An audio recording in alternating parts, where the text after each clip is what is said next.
என் லைஃப்லயே மறக்க முடியாத ஒரு சம்பவம் என்ன அப்படின்னு சொன்னா, இவங்க 2 பேர், என்னுடைய பிள்ளைங்க 2 பேரும் ரொம்ப குட்டியா இருக்கும்போது ஒரு டைம் இந்த செருப்பு வாங்கி கொடுக்கறதுக்கு என்கிட்ட கேட்டாங்க. உடனே நான் என்ன பண்ணிட்டேன்னு சொன்னா, சரி கடைக்கு கூட்டிட்டு போய் செருப்பு வாங்கி கொடுக்க போலான்னு போனேன். போய் பார்த்தா சின்னவன் என்ன பண்ணிட்டான் அப்படின்னு சொன்னா, அங்க இருக்கிற கடைக்காரரை கூப்பிட்டு, அங்கிள் அதை எடுங்க அங்கிள், அங்கிள் இதை எடுங்க அங்கிள் அப்படின்னு இவன் பாட்டுக்கு பாத்தீங்கன்னா ஒரு 10-15 செருப்பை எடுத்து போட்டு கடைசியில ஒண்ணுக்குமே ஆகாத ஒரு செருப்பை கையில தூக்கி வச்சுட்டு, இது எனக்கு பிடிச்சிருக்கு அப்படின்னா. நான் உடனே சொன்னேன், எனக்கு என்னமோ இது நல்லா இருக்கிறது மாதிரி தெரியலன்னு. உடனே இல்ல எனக்கு ரொம்ப நல்லா பிடிச்சிருக்கு அப்படின்னு. சரி ஓகே நீ எடுத்துக்கோ அப்படின்னு.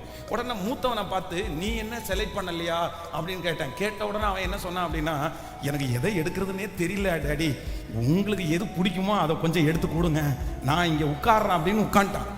இப்போ இது வரைக்கும் ரிலாக்ஸா நான் இருந்தேன், நீங்க என்ன வேணுமோ உங்களுக்கு பிரியமானது எடுத்துருங்க, நான் காசு கொடுத்து வாங்கி கொடுக்குறேன்னு.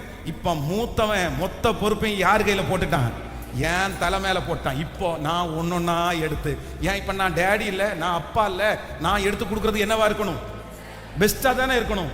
இந்த பொறுப்பு முழுக்க ஏன் தலை மேல போட்டதுனால நான் மண்டைய உருட்டி அப்புறம் உன்னை எடுத்து கொடுத்து கூட்டிட்டு வந்தேன். அப்போ நான் அந்த இடத்துல என்ன நினைச்சேன் அப்படின்னு சொன்னா, ஒரு பொறுப்பை பிள்ளை அப்பா கையில கொடுக்கும்போது அப்பாவுக்கு எந்த அளவிற்கு கரிசனை இருக்குதோ, என் பரமபிதா அதை விட கரிசனை உள்ளவன், அதை விட கரிசனை உள்ளவன்.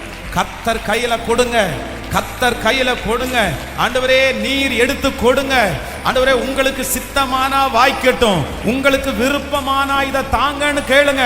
நான் நம்புறேன், நீ அறியாததும் உனக்கு எட்டாததுமான பெரிய காரியத்தை நீங்கள் நினைக்கிறதற்கும் வேண்டிக் கொள்ளுவதற்கும் அதிகமான காரியத்தை அப்பா நமக்கு செய்கிறதற்கு கர்த்தர் வல்லவரா இருக்கிறார். சோ நம்மிடத்துல செலக்ட் பண்றதுக்கு ஆண்டவர் உரிமை கொடுத்திருக்கலாம், பணம் கொடுத்திருக்கலாம், என்ன கொடுத்திருந்தாலும் நீங்க எப்பவுமே எந்த பொருள் வாங்கினாலும் பணம் இருக்குன்னு வாங்கிடாதீங்க சிஸ்டர், பிரதர். பணம் இருக்குன்னு வாங்கிடாதீங்க பிரதர். உங்கள்கிட்ட அவ்வளவுதான் ஆள் இருக்குன்றதுக்காக வாங்கிடாதீங்க பிரதர். நீங்க யூடியூப்ல பார்த்து அப்படியெல்லாம் பண்ண வேண்டாம். ஒரு வார்த்தை என்ன ஜெபம் பண்ணுங்கன்னா, ஏசப்பா ஏசப்பா எனக்கு பணம் கொடுத்துருக்கிறீங்க ஸ்தோத்திரம், எனக்கு ஆட்களை கொடுத்துருக்கிறீங்க ஸ்தோத்திரம், ஆனா இந்த பொருள் நீங்க பிளஸ் பண்ணி கொடுக்கிறதா, நீங்க ஆசீர்வச்சு தர்றீங்களா அப்படின்ற ஒரு வார்த்தை அந்த இடத்துல கர்த்தரை மட்டும் வைங்க. நான் எழுதி உங்களுக்கு தர்றேன், அந்த காரியம் உங்களுக்கு வெற்றியா இருக்கா இல்லையான்னு பாருங்க. அந்த காரியத்துல ஆண்டவர் உங்களோட இருக்கிறாரா இல்லையான்னு பாருங்க.